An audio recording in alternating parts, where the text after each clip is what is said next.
Hello everyone, welcome back. I'm Kris. This popped up in my feed. This is the $1 billion space gamble. This $1 billion space gamble is about to change Earth forever. This is 32, so let's do it. Hey, 42 here. We humans really know how to hold a grudge, don't we? Take asteroids, for example. One 15-kilometer wide bad apple comes along and wipes out the dinosaurs, and we've just never forgiven them.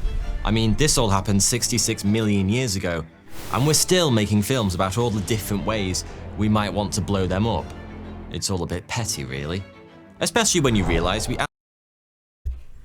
Let me change the quality here real fast, sorry. That was the quality, okay. Actually have a lot to thank asteroids for. After all, without them, we wouldn't even exist. For one thing, the extinction of the non-avian dinosaurs provided the ecological breathing room our mammalian ancestors needed to thrive in the subsequent Cenozoic era. But there's even more to it than that. A great big asteroid may have deleted the dinos 66 million years ago, but without asteroids, those same dinosaurs wouldn't even have existed in the first place. And neither would you. You see, many planetary scientists believe it was asteroids, along with their close cosmic cousins, comets, that first delivered water to a parched Earth about 4 billion years ago. Without that ancient bombardment, our planet would have no oceans, no lakes, and no rivers, and therefore, no life. What I'm trying to say is we should be extremely grateful to the entire asteroid community. And if you still aren't quite convinced about what the asteroids have ever done for us, they may just win you over once and for all in the very near future. Star Trek Fleet Command. It's an awful lot of water to have come through meteors and asteroids. I don't know about that one. There's a cross-play game that is available on desktop, PC, and mobile with a Scopely account. I've been absolutely loving playing Star Trek Fleet Command. I was always a big fan of the TV show, and it brings me back so much nostalgia to play this game today. And Wave Defense introduced in the Star Trek universe today. A big thanks to Star Trek Fleet Command for sponsoring this video. For most of human history, planet Earth felt like a pretty big place, practically packed to bursting with more natural resources than we could ever hope to use. Just 12,000 years ago, there were only about 4 million humans on the entire planet, and they were mostly busy discovering farming. We were a simple species with correspondingly simple needs. Fast forward to today, and there are more than 8 billion of us knocking around, and the closest most of us have ever been to a farm is Stardew Valley. We are increasingly complex creatures, and quite frankly, our various needs are starting to get a bit out of hand. No longer content simply to have a nice cozy cave over our heads and food in our bellies, most of us also need such basic essentials as high-speed internet, Netflix, and at least 6 uninterrupted hours a day on a mobile phone.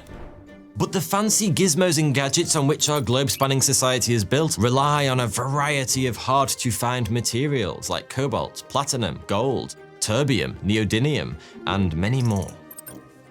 As of right now, we dig these things up out of the ground, but industrial-scale mining has many major drawbacks. For one thing, it's absolutely terrible for the environment, generating huge amounts of pollution and destroying natural habitats on a massive scale. There's also a significant human cost, with the mining of many rare earth elements and precious metals being associated with forced labor, including of children, and it creates serious health issues with nearby communities. But as the global population continues to rise, so does the demand for these materials. And one day, we're going to start running out. Or at the very least, they're going to become so difficult and so expensive to extract that there will be global shortages. When that happens, or ideally sometime before, we're going to need to start doing our shopping in a different supermarket, so to speak. And that's where asteroids come in. Well, maybe.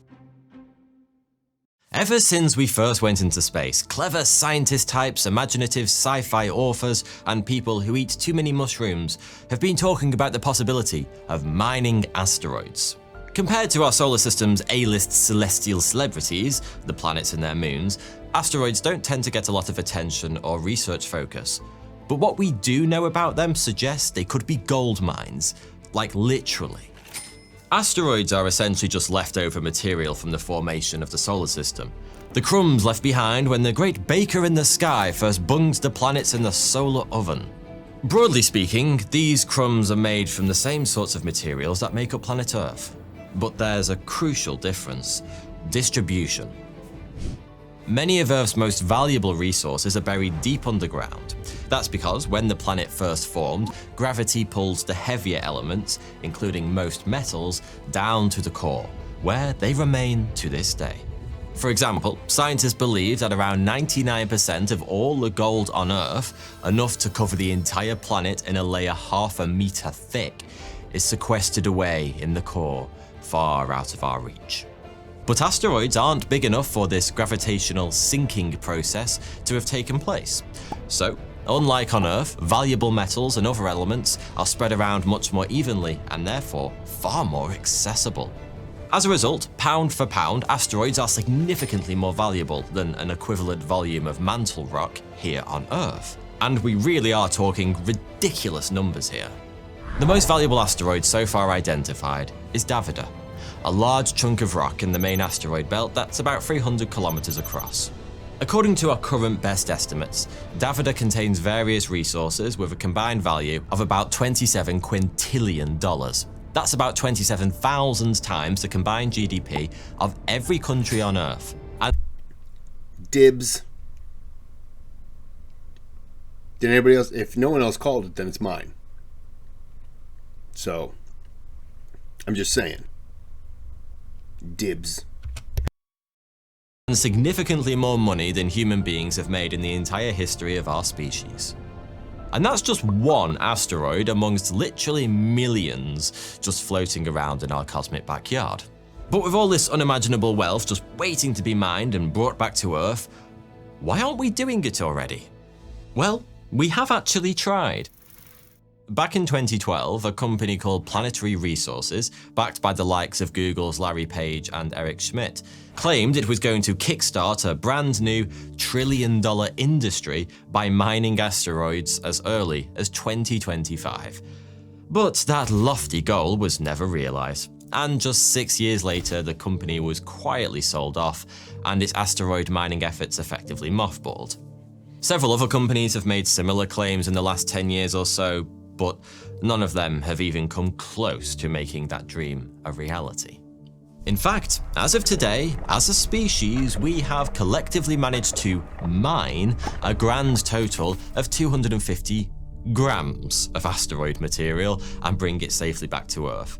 And that was thanks to NASA, rather than some futuristic space miners hunting for profit.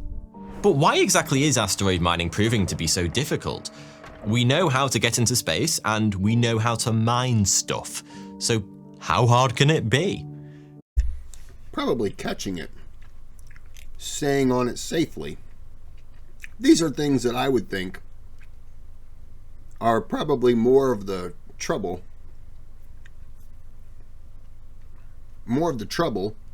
than to just, time it. Timing it is very important. I'm not. But once you land on it, you got to mine it. You got to mine it probably fast enough, because if it's where you're meeting it, you got to be able to get off of it safely and still be able to come back. The fuel part.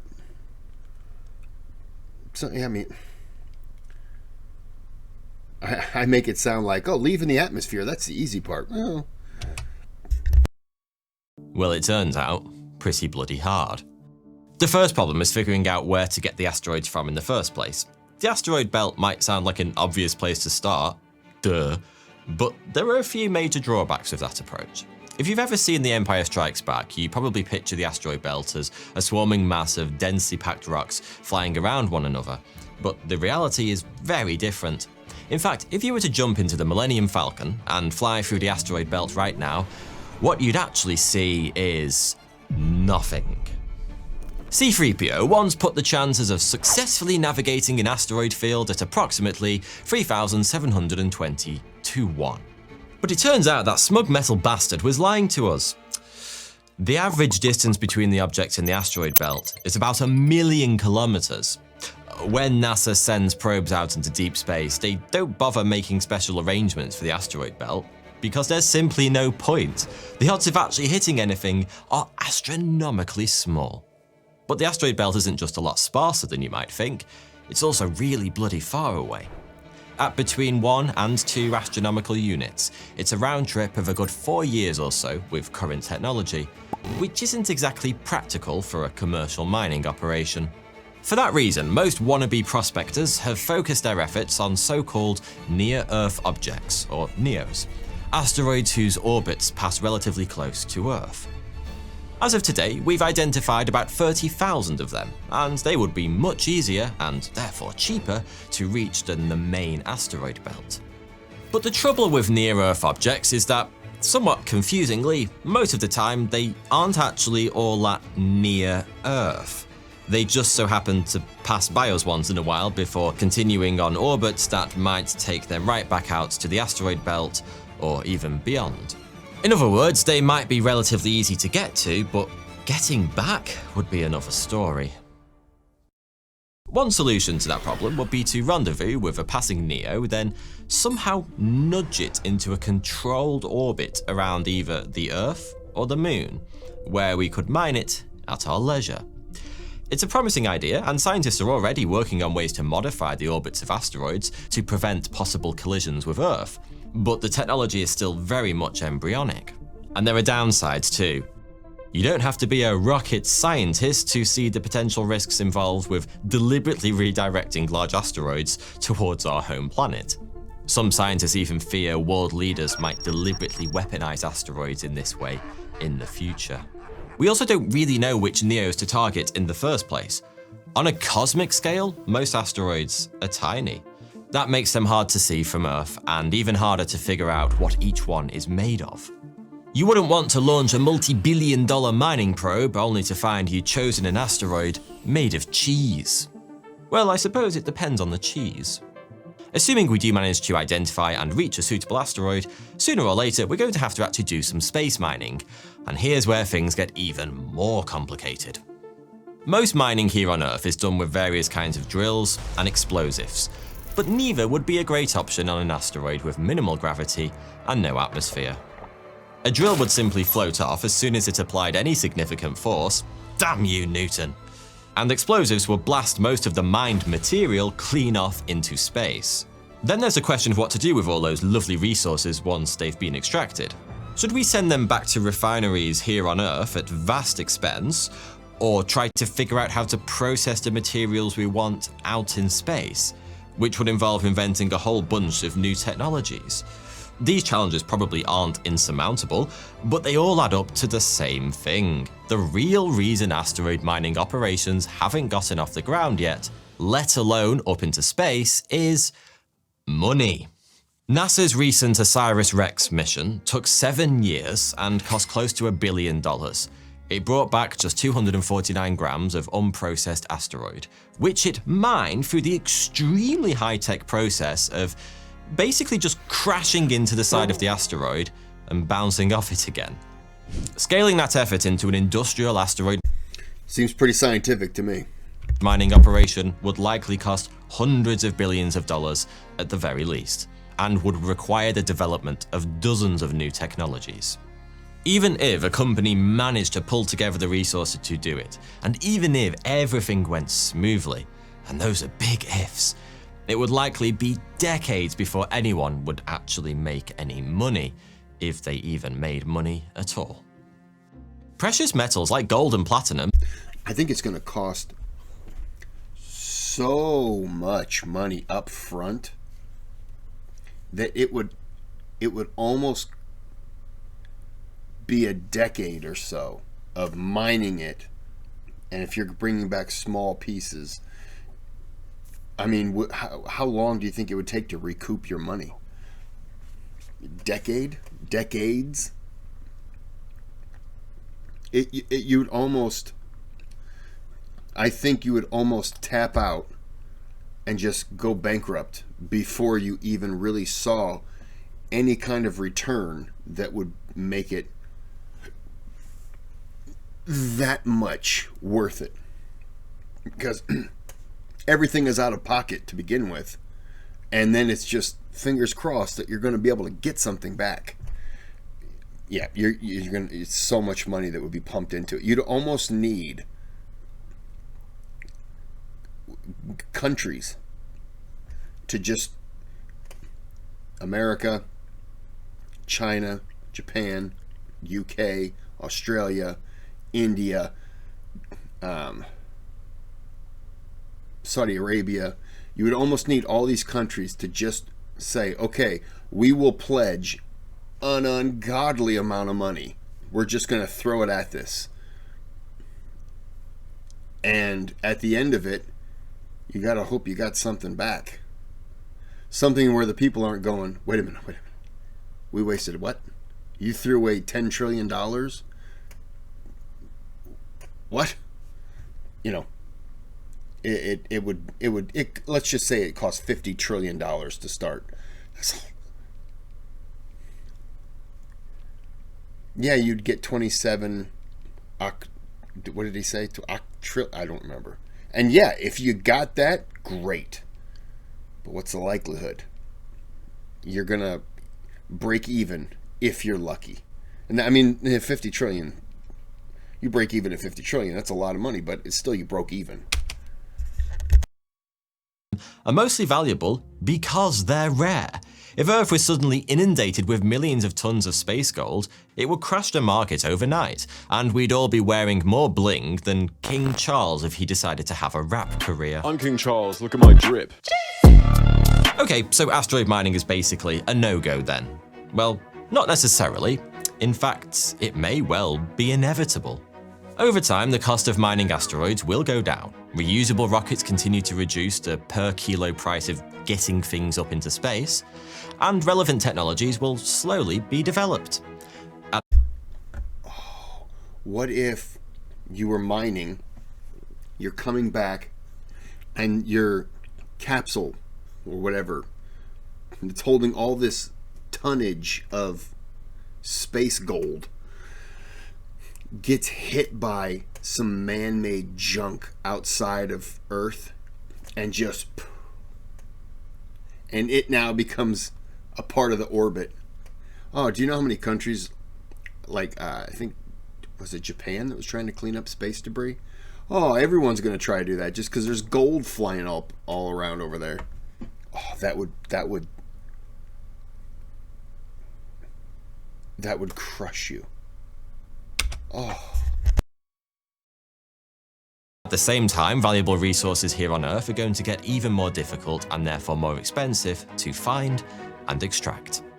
Eventually, there may come a tipping point where it simply makes more commercial sense to start mining asteroids. As for when exactly that tipping point will come, for now, it's impossible to say. Some economists speculate it may never arrive, and we'll simply get better at identifying and extracting hard-to-reach resources here on Earth. Others think we're only a decade or so from pointing our drills skywards. Only time will tell who's right. Whether or not that day ever comes, it's worth pointing out that asteroid mining might do a lot more for humanity than supply us with valuable resources and turn a few billionaires into trillionaires. It may one day help our species to colonize the solar system, and perhaps even the entire galaxy. As we've seen, in the short term, we're likely to focus on mining NEOs. But once we get the hang of things there, we might turn our attention to the main asteroid belt. Rather than ferry everything several astronomical units back and forth between there and planet Earth, it would probably make sense to set up a base on or in orbit around Mars, which is significantly closer to the belt.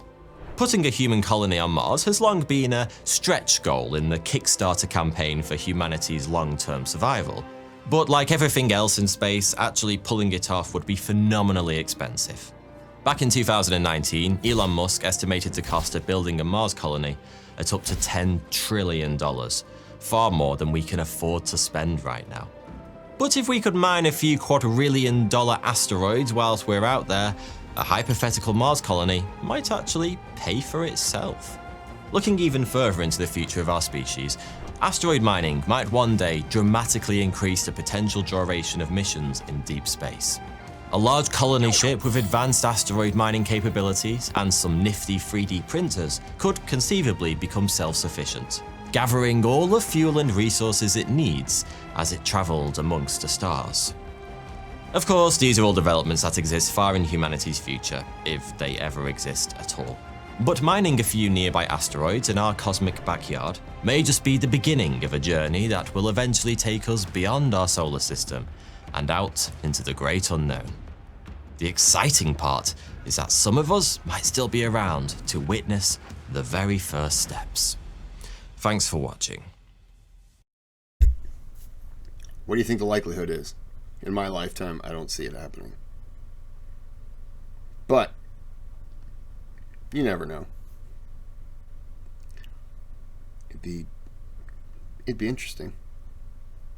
Kind of scary too, but you know, I hope it doesn't get to that point where it becomes necessary, because if it does,